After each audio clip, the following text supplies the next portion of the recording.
So that was the characters that we've done, and now we're going to talk about the environment. So I'm going to bring in Gerald again, the guy from the earlier CG director guy. Okay, Gerald. Hello. Hello. Okay, I would say that the environment is a bigger role you play in, right, compared to the characters. Yeah, the environments are its own beast. I mean, obviously the heroes are the characters that you play, and you're going up against the EDM giants. But a big part of what we wanted in the game was this explorative feature where you could traverse through what we call districts that represent each boss. And in order for the experience to be worthwhile or exciting for the player, we wanted to create a unique visual identity for every district. And if we thought making the characters look good was challenging, the districts themselves were a whole different ball game. And so there was a lot of we basically pulled every trick in the book that I could remember about good level design or good modeling practices to make the city exciting. At the same time, for the environment, I was more involved in the character designing, So this is something that I kind of took a step back, and Gerald was the one who kind of reigned through the whole game, the environment of the whole game, and what you see in the game now, the whole environment, and I would say they look really amazing, Well, yeah, I mean, thanks so much for that. I mean, it's what I really was involved in, I would say, is just conceptualizing from 2D to 3D. So Ellie provided basically the core amount of drawings, but because of her schedule, she was so busy with basically everything. She would just give us little black and white pencil drawings, and I would sit with my poor environment team and would try to figure out these things. So a lot of what I do is essentially trying to break down these drawings into, okay, this can be 5 assets that we could stack together like little Lego bricks, and then we could start to turn this into a full-fledged city.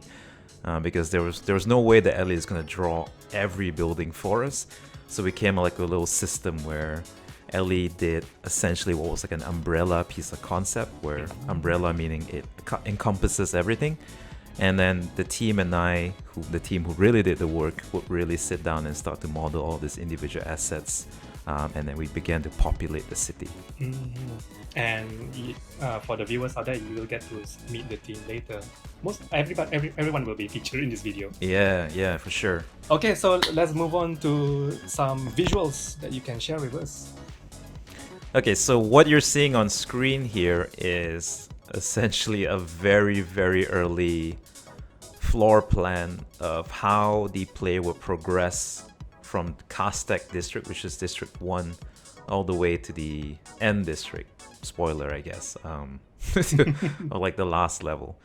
And one thing I really wanted to emphasize was that each district would have a different floor path.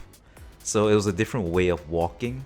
So every floor path that you see in each district has a slight different shape language, resulting in hopefully a different way of moving and traversing in the level itself.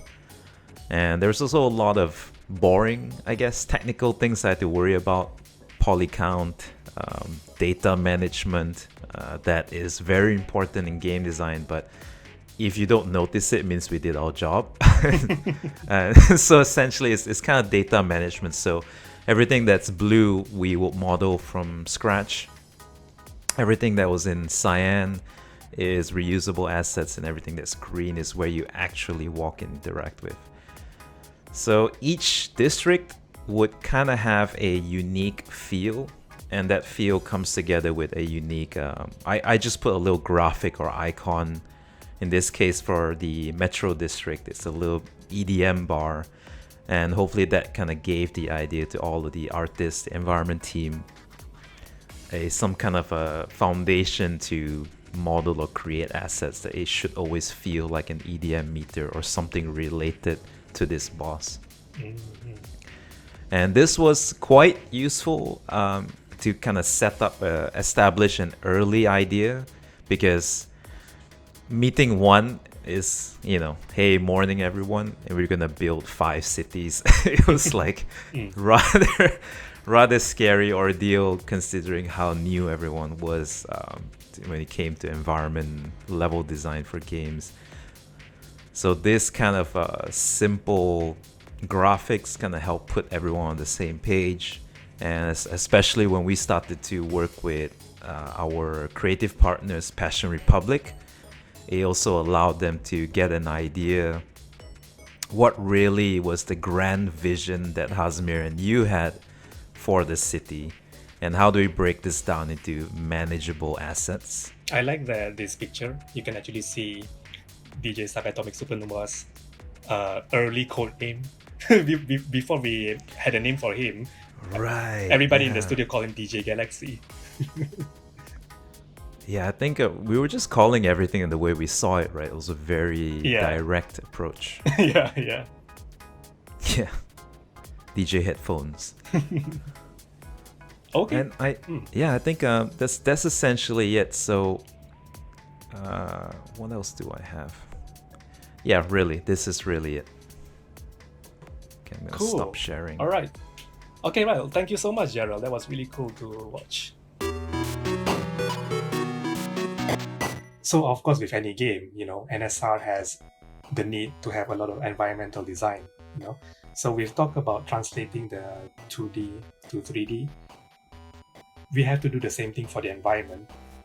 So, fortunately for us, we have a team of very talented modelers that have been working for us since the beginning of the game. So one of them is Danish Mark. Say hello, Danish. Hello, I'm Danish Mark. I'm the environment artist in Metronomik. You have been with us for not the beginning of the game, but quite very, very early, isn't it? Yeah. I think it's around January 2. Oh yeah, that's just like a month after the inception of our company. So Danish has been working. He has been involved in a lot of our environmental work, when you see our trailers, like pretty much anything you see on the video, most likely Danish has been involved in some capacity Okay, so without further ado, we want to talk about the city hub environment that Danish has modeled. So Danish, can you share us your screen? So this is one of the city of NSR. This is the Inus underground lower city. As you see, this city is based on natural concept, like a housing area. It makes people feel like relaxed and peaceful. And we want to show the grandness of the city and also the nature. So I do love the falling leaves though. It feels very peaceful looking at that. Yeah, this is the particle I adding on because it's like there is tree must be got some falling leaf inside. So let's walk around the city. Yeah. So to get this look, you definitely need to pay attention on the basic shapes and silhouette, right? To get this district design. Yeah. This the building silhouette I reference it on the housing area, like the high class grand housing area. And because I noticed most of the buildings right now is more on the recycling topic, more natural topic, so they will add more about the grass on the condo. Condominium. Yeah, so I take a lot of the reference from the real life and I put inside the games and create my own, follow me with my imaginations. So beside that, I also design the path like usually I keep it like 3 ways. Like one is the main path, which is the when you see the path you know exactly where you're going to go with. The second one is the extra path, like the extra stuff player can exploring the city around. Can you show us here? Like, I guess this is the main path, right? Yeah, the main path is usually the straight route, and we can see the cursor hall just by standing right here. Can you show us an example of kind of like a side path then? Yeah, so this is like the middle path is mostly like the extra path. Like I think the interesting look inside the city, even because this is a very small city, so we need to add extra thing to support the view, the feelings, the mood. Like some. That is really nice. Okay, shall we move on to the next district then? Yep. Okay. So now we are seeing this is another city for another bosses. This is more like the Japan Akusu, the what? Akihabara. The Akihabara style. I try to reference that Akihabara style to bring the culture inside this city, because this city the bosses is more like a Hasume Miku. So I want to reference as close as the Japanese culture. Can you walk around? Yeah, let's show a little bit of the place. Yeah, so as you can see, the motif and the design is very different from the previous district, and that's something that the environmental team have paid close attention to, right, Danish? This is something that it was your responsibility to make sure that each district has a very distinctive look, isn't it? Yep. Because I want to make sure like the environment is tied very well, close enough to the bosses. Okay, we're gonna bring in Jen. She is one of our modelers for the game. So we talked about the designing the city, the overall environment, and now we want to kind of like sprinkle in throughout the city the little props that make the city more alive lah. Okay, so let's bring in Jen. Hello, Jen. Hello. Thank you so much for doing this. So we are going to talk about you designing some of the props in the game, right? Yep. Okay, so let's share your screen. So basically, the way I decided to do the props is a slightly different compared to, I think, other things. Not very sure. One of the main core features of NSR is their super vibrant, stylistic art style, and I think that's super important to incorporate into the props as well. Okay, so instead of just flat colors like this, I decided why not just incorporate the concept artist's way of painting, so with brushstrokes and multiple colors, so it will look more interesting in game.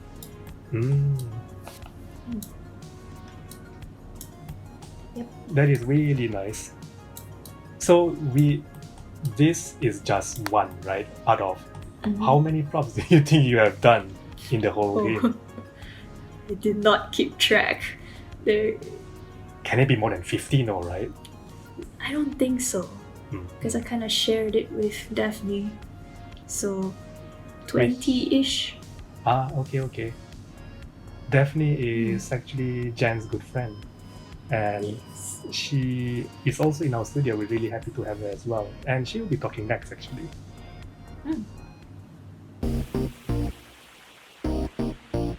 So now that we have seen some of the props around the city, we do have other types of props in the game. For example, collectibles. So these are objects that you collect after every fight, after every main boss fight.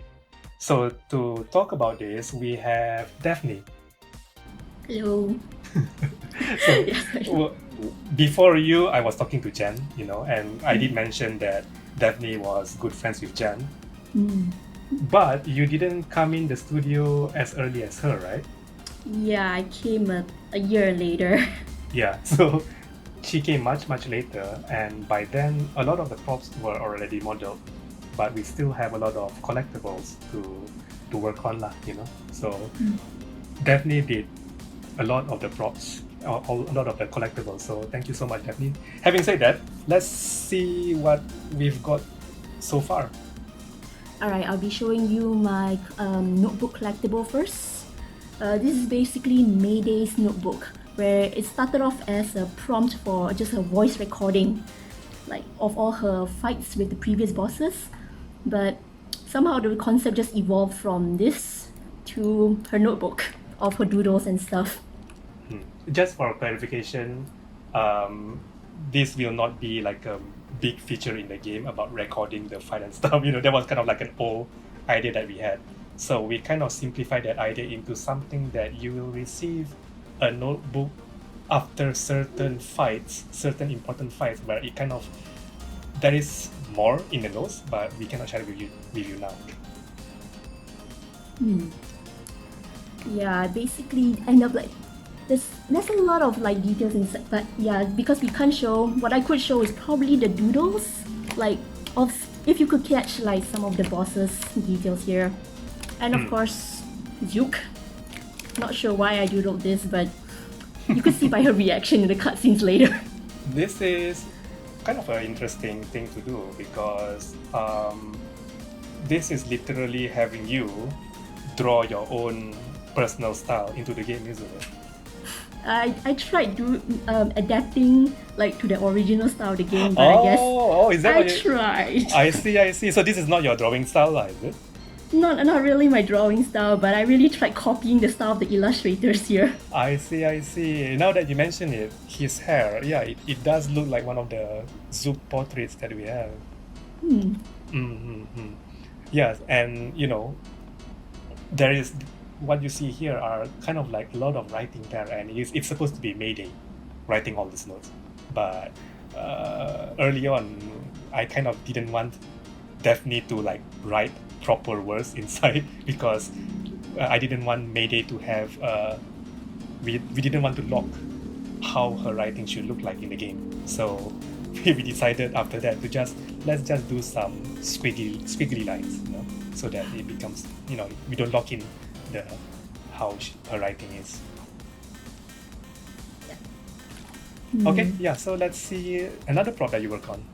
Oh yeah. The other prop I was working on was one of the clocks for the melting clock collectible.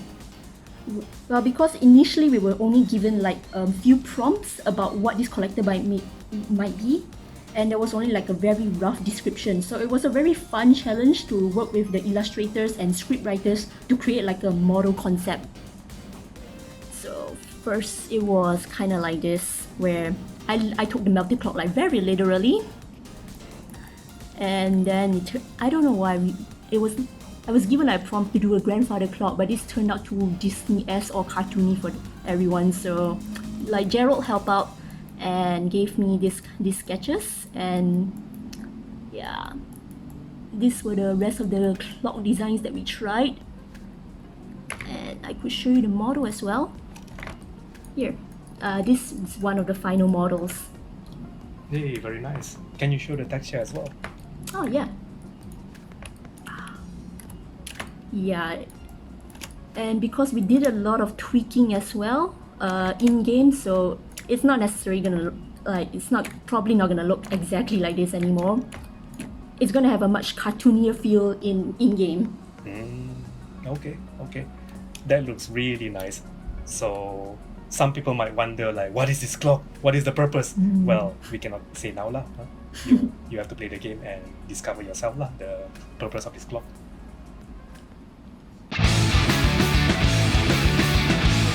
So after we have modeled all the characters and the environment, we are going to put everything into the game.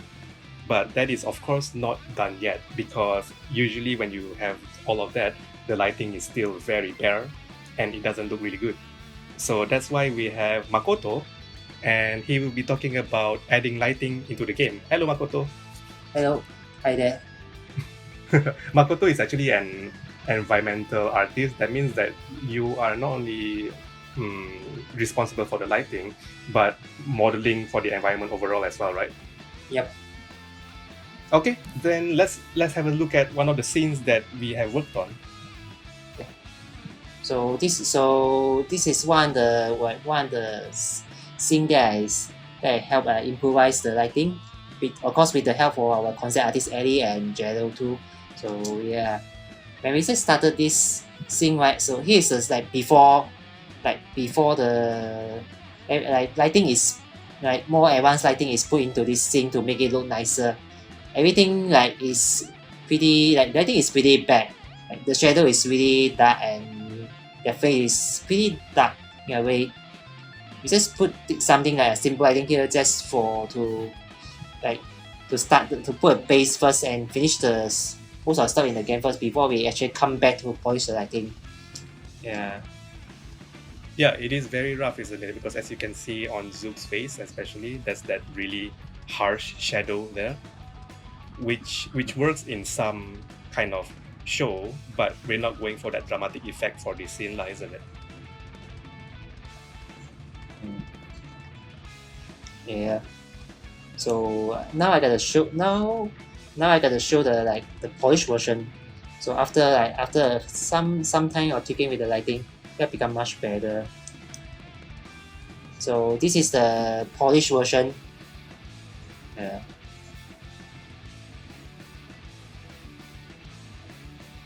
There we go. Yeah. Yeah, everything is much cleaner here. The light scattering over the characters are much more even. We don't have any harsh shadows on the face, which is good because we do. I think one of the most important thing we want to nail in most of the shots is that the face has to be clearly lit for most of the scenes. Yeah, since this is the introduction video. Yeah, exactly. Yeah. And to Cool, better with that lighting and the texture that the concept artist help us, everything look pretty nice once we see the final result. Okay, cool. Thank you so much. So since our game is heavily following the music, it's very important for us to make not just the characters, but also the environment to follow the music. So right now we have one of our environmental artists, Hafiz. Hello, Hafiz. Hi, Dave.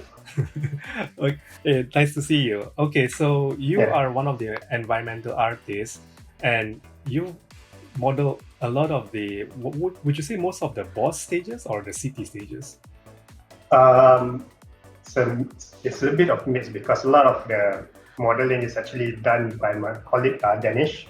Okay. He did a lot of the block cuts and everything. So I came in late into the company, and then what I did was actually I did most of the texturing and whatever leftovers modeling that needs to be done. Okay. But one thing that you did more than Danish are the environmental props or elements that follow the beat of the music, right? Yes, correct. Okay, so let's see what you have worked on. Can you share me your screen? So this is actually one of the approaches, which is approach for Sayu.